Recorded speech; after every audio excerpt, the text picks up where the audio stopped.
Okay, well, welcome. I am pleased to welcome Michelle here, who has graciously offered to share her question and her exploration process here on this call. My name is Brianna, and in case you don't know me, I help adults struggling with insecure attachment attract the secure and loving relationships they want using my psychospiritual approach, the Meckley method. And so today on this call, we're going to be exploring a question that Michelle submitted through some discussion initially, and then we're going to move into an experiential activity. So Michelle, I'm just going to read back to you the question that you submitted, and I invite you to add on to that or to correct anything that you might want to. Okay.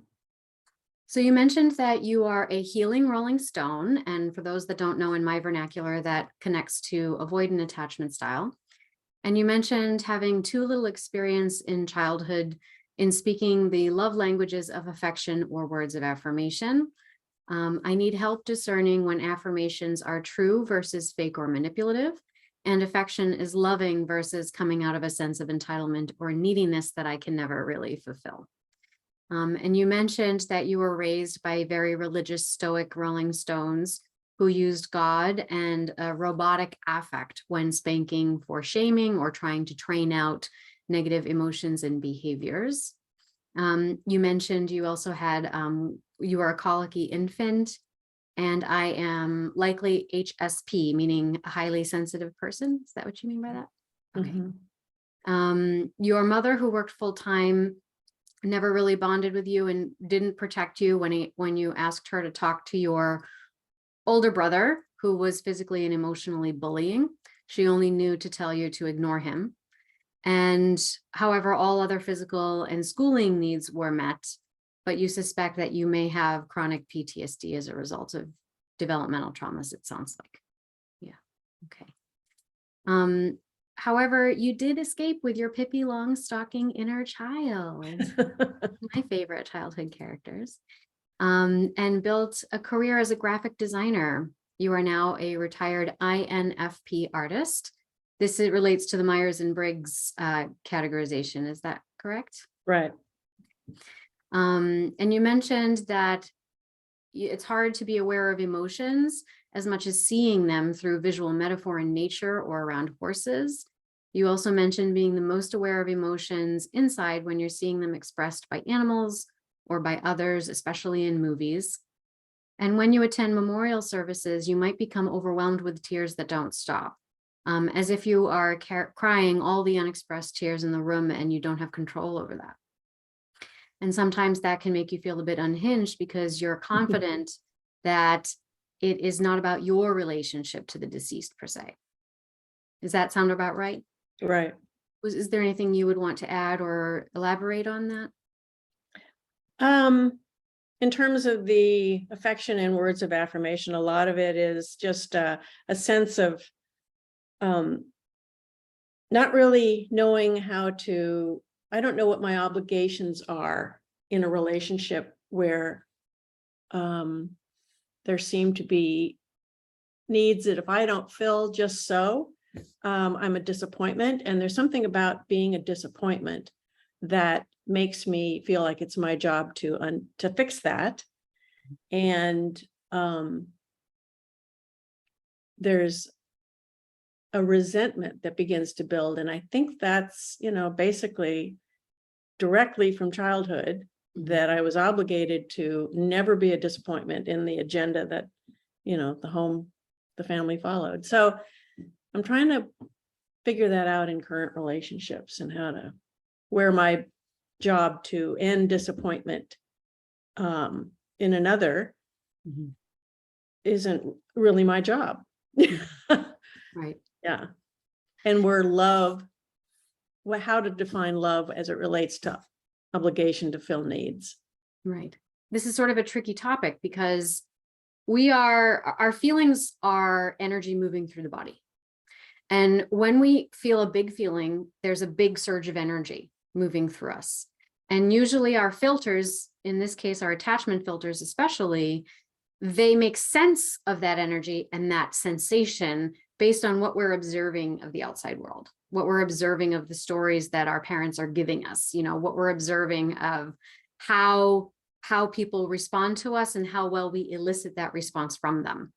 So all that information creates these kind of filters through which we are interpreting what's that big feeling. Now, if any expression of that feeling was met negatively, then number one, we're discouraged from exploring it. So that means we don't learn how to organize it. We don't learn how to recognize it. And so it's difficult for us to discern the edges of it, the boundaries of it, right? Let alone find creative solutions for shifting that energy, whether it's towards relief or from discomfort to comfort and so on. And so if we're taught that that is bad, then our attention moves away from the inside to the outside. And now we're looking to the outside to tell us what's right and wrong. What do I owe? What have I done? What do I not owe? What do I have a right to? What do I not have a right to? And so these sort of external cues are what we're looking to tell us about what we have a right to inside of ourselves, right? And so even though we want our attention to be out here because it's safer there, there's still a process evolving in here. And if it's not getting the good enough attention, then what happens is all those big feelings or affects kind of feel like a big lumped together thing. And they swell up as like big anxiety, or they swell up as an overwhelm feeling, or it becomes so big and so ominous that we suppress it, we freeze it, we ice it out, it implodes. And then we experience a kind of derealization, depersonalization, sort of like disconnect from ourselves and things like that. And so it's easier to kind of think our way around things than to feel our way through it. But then there's a sense of feeling cut off. And we observe people around us experiencing things in a, let's say, full-bodied way. And then we feel a loss because why can't I feel that? But it feels too dangerous to approach that but if I approach that big thing's going to come up and explode in my face. Right. And yeah, it's a catch-22. Yeah. And it makes me think of what you mentioned about the memorial where tears come and it's hard to stop them. And you're concerned this may not all be me, or maybe it's not all about this, right? You may be taking in other people's unshed tears, and then maybe that's touching your unshed tears. And if there's any external container in which it's appropriate to cry, it's a memorial or a funeral, right? So it's like the one place where you get to like let it out, away with it. Yeah. But you're not allowed to do it also, because even if you let it out, now you're going to take on everybody else's stuff just to let out your stuff, right? Right. If your partner ignores your needs over time, and then maybe they gaslight you, which is basically saying things that invalidate your perception of reality, or invalidate what you know that you're feeling or you think that you're feeling.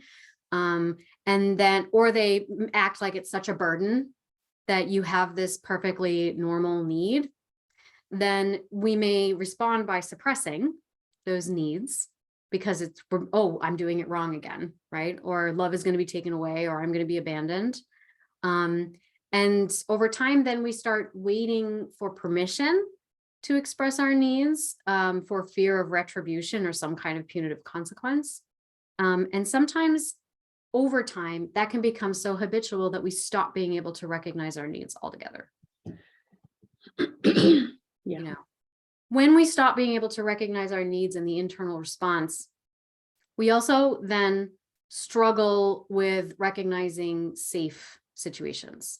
We no longer have a sense of what our boundaries are. We no longer have a sense of what we're really feeling inside. We no longer have that discernment, because in the moment, it meant we would have to sacrifice our attachments, or it meant we would have to sacrifice whatever stability existed, even if it was dysfunctional, because it's still some system in which we participate, right? Right. Now, if the body has experienced any kind of trauma, and when I say trauma, I mean, it could have been the physical bullying as a child that you received. Obviously, emotional trauma is included in that, but physically speaking, physical bullying, it could be just generally speaking, any kind of sexual trauma or invasion of physical boundaries, whatever that looks like. This can also disconnect us, because the body then becomes an unsafe landscape, because it's feeling the negative feelings you're getting, the body's telling you this is not touch that we like, or this is not touch that is safe, or this is not touch that is aligned with my values or what I feel good receiving. If we are in fact helpless in the situation and there's no end to that, then the only way to escape is to detach, Right. or is to leave the body, so to speak. And this is a tremendous survival skill. It's a tremendous survival skill. It was the most functional thing that could have occurred in a dysfunctional situation, right? Mm-hmm. So we have to kind of respect and honor. And there's a fear around that because like, oh, those were awful feelings. Why would I want to let myself experience that again? But it's kind of like when you unplug a drain, there's the clog and you pull out the plug, and then the water doesn't run clear right away. It runs brown and rusty because it's clearing out all that plaque that built up behind it. But then it runs clear, right? And it runs fluidly.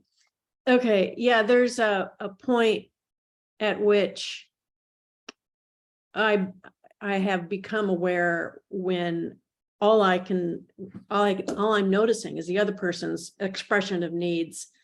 And finally I'm noticing I don't even know what my needs are. I don't. And if I were to express one, and if it were to be met, then there's this, I've actually ended up falling apart because it has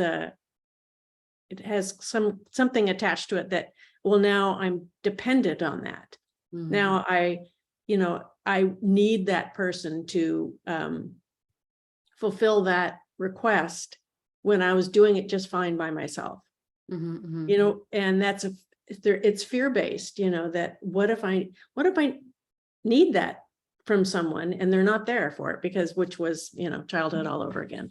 Mhm. So I want to get over that part. I want to like, not only figure out what my needs are, but be able to express them and feel good about them being met, not fearful that, oh, now I'm, dependent on that. So. Yeah, absolutely. So part of that is giving form to the energy. And when I say that, I mean building an internal scaffolding using things like metaphor, which is why I think you're going to really be able to take off with this. Creating an internal scaffolding and structure for when you feel a feeling, being aware of, okay, this person is creating a safe container for me to experience that feeling. And the feeling is mine. It's coming from me. And I'm now noticing that, oh, this person's creating a safe container. What about that feels safe, right? What about them registers as safe inside my body? What color is that? What shape is that? What animal is that? And what element does that speak to? Do I feel, you mentioned that nature is something you can connect to. One way, some basic questions you might ask yourself is, when I'm around this person, what is the weather inside of me? Right. That's nice. You could speak of it elementally. What is the nature of my waters right now?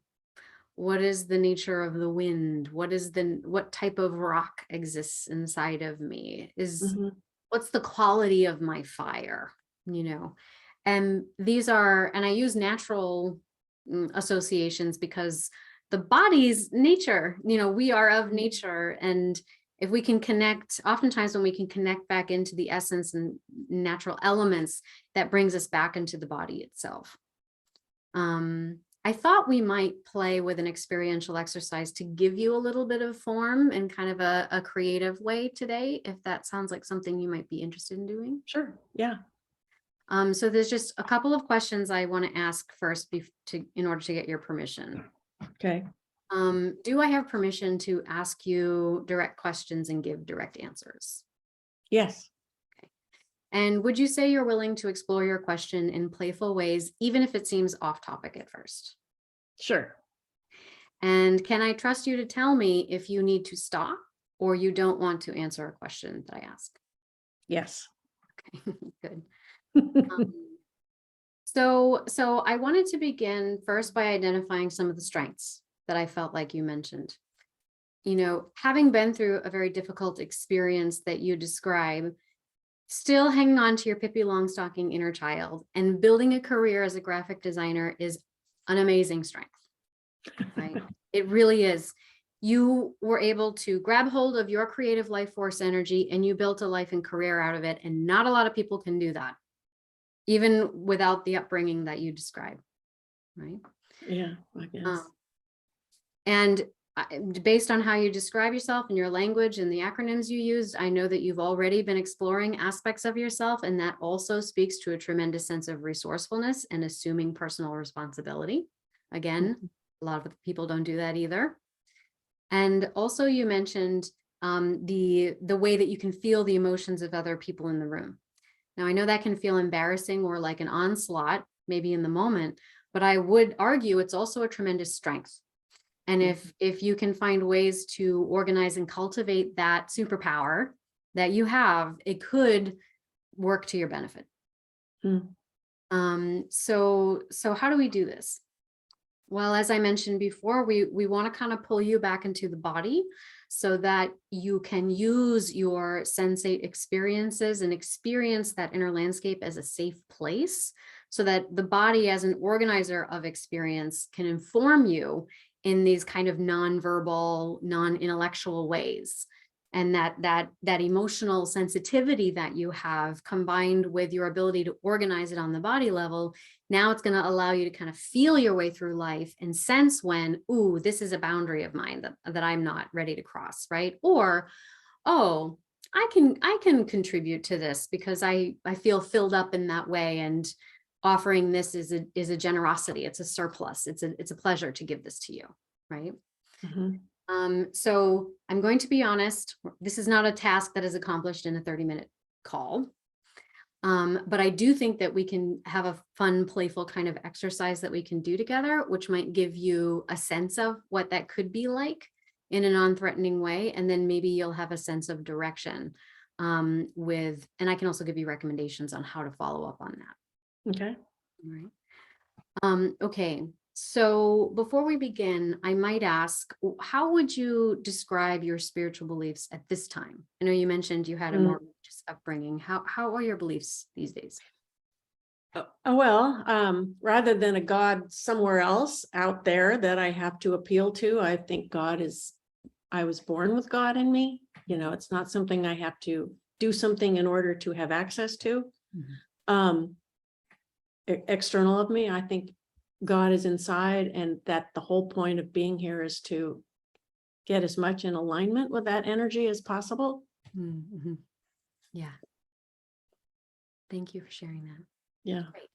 Great. Okay, so the first step, I'm going to have you take a utensil, one in each hand, if you can. Okay. And you're going to scribble on the page. And you're just going to scribble until it feels good and natural to stop. And I might recommend crossing the midline of your body if you can, because this encourages bilateral integration so that we're incorporating both the left and right hemispheres of the mind. Okay. Okay. All right.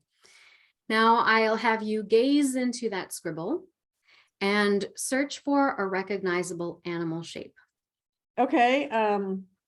I think I sort of see one. And what am I supposed to do with it? And once you see the image, I'd have you use your drawing utensils to sort of flesh that out a little bit. Just sort of pull it from the tangle, if you will.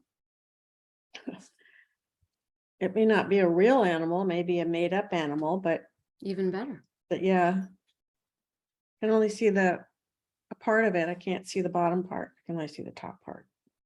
All right. I might have you imagine, what does the bottom look like? All right. Would you mind holding it up so I can see? Okay. So tell me about this animal. How do you see it? Well, it reminds me of a fox and a horse and an anteater.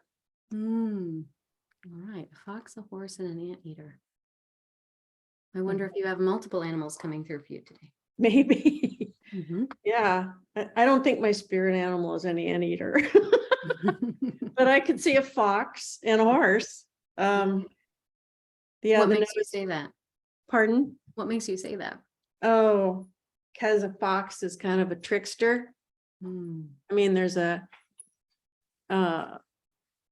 there's a, and by trickster, I mean, I'll see humor in something that maybe others wouldn't. Hmm. And the horse is just an animal full of energies, all Hmm. kinds of energies Hmm. that baffle humans Hmm. in terms of how to, humans often have an agenda around a horse, Hmm. and a horse will have, if left to their own devices, will have energies that are unpredictable. Hmm. Hmm. Yeah, I guess I feel like both of those. So what makes you reject the anteater? They're nosy. um well, they're very grounded, I guess. I mean, they're too close to the ground. I was going to say they slink along the ground, Mhm. and they stick their nose into it, and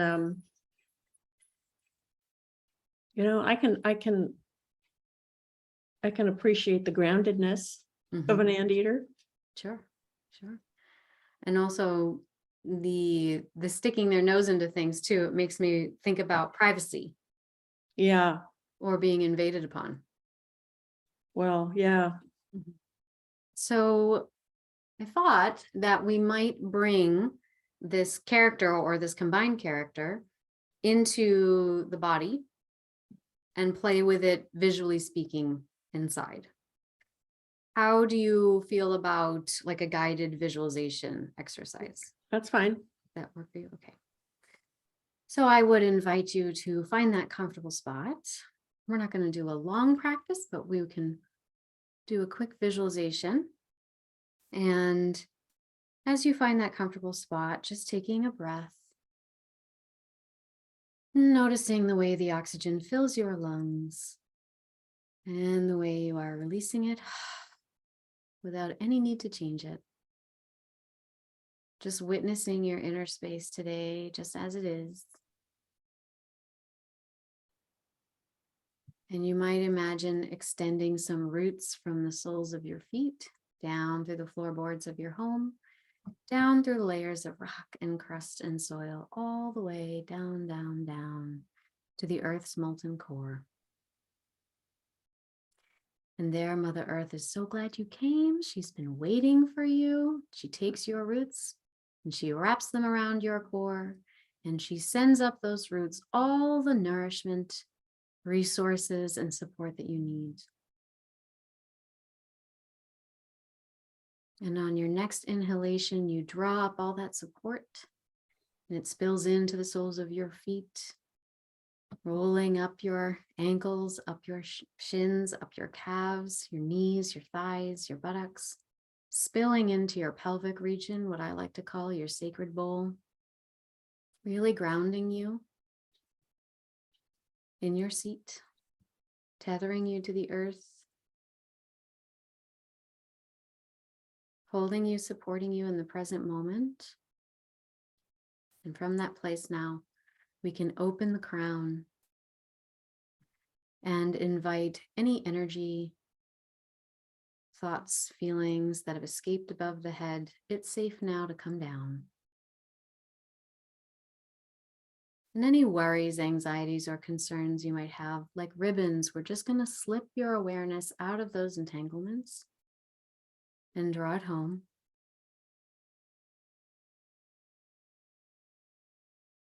If there are any persistent worries, you might put them in a sacred box or treasure chest or container. Let it know that you'll be back for it and it's safe there for now.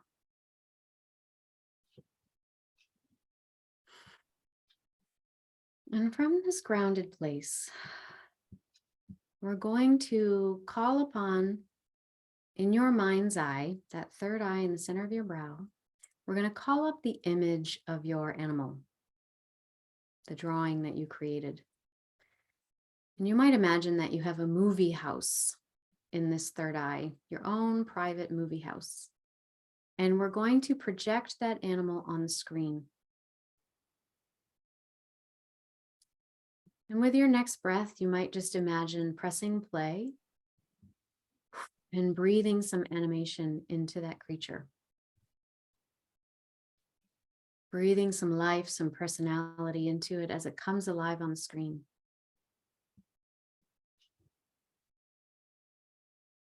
And just notice its movement, how it responds to that, the way that it comes alive.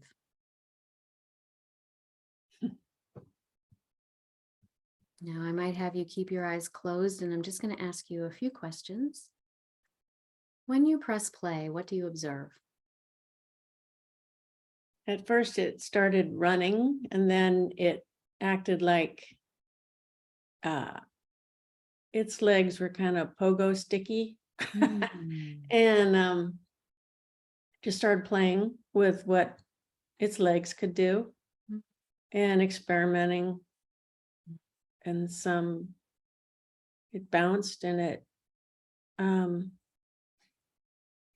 just had fun. And I saw you laugh and smile. Is there a positive feeling emerging there? Yeah, it was the pogo stick effect. Just enjoying its body fully, just figuring out what it could do. Sure. Very good.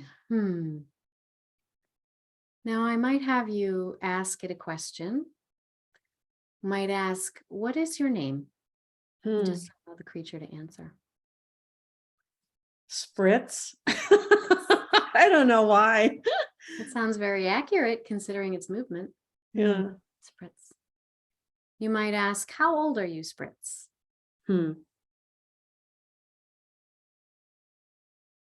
2 or 3.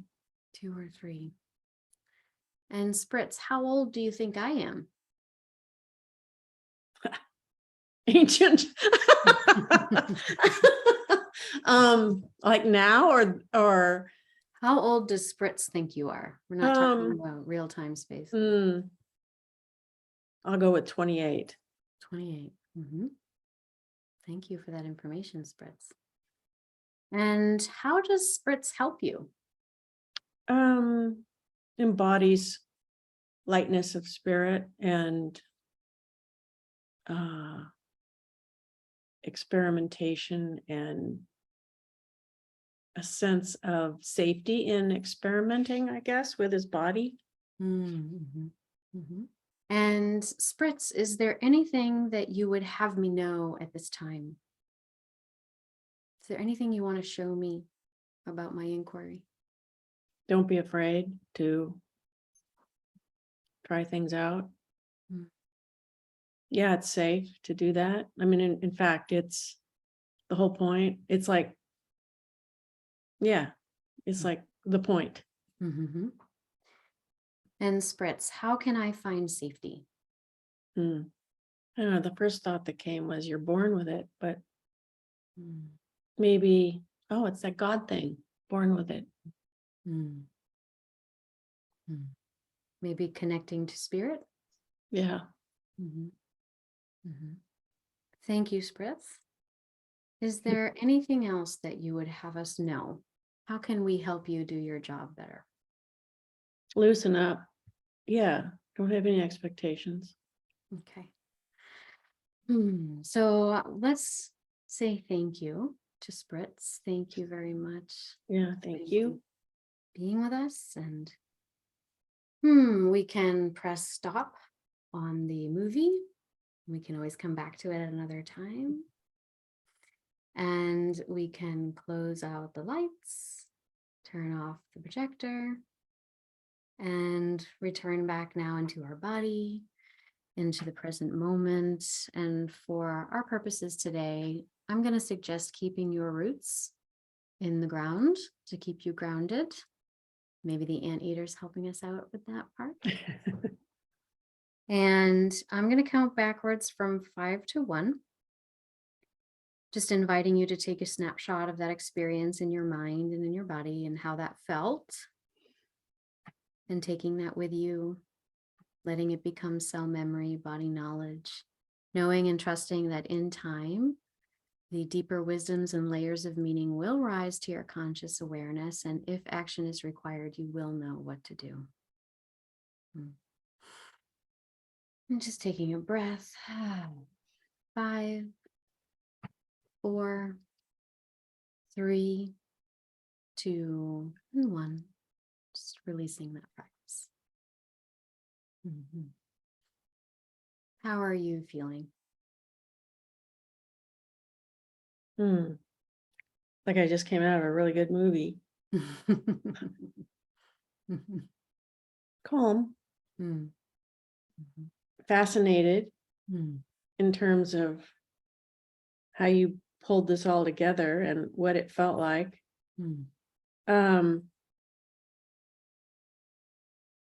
Yeah, it's something between the fox and the horse and the anteater and the spirit. Thank you so much for your willingness to share your process with us. I really appreciate it. Well, thank you. Thank you. It's have a very gentle way of making it happen. I like that. Oh, good. I'm glad. I'm glad that was your experience, right? Yeah, I know there's a level I'm not reaching by doing the head stuff, the cognitive stuff. It's important to be woven in, absolutely. But I would recommend, if you can find modalities that work on the body level, then you might find some of that opening up in a different way. Yeah, I'm sure it would. Yeah. That'd be good. Okay. It's been an absolute pleasure. Well, thank you. It's been a very big pleasure for me too, Brianna.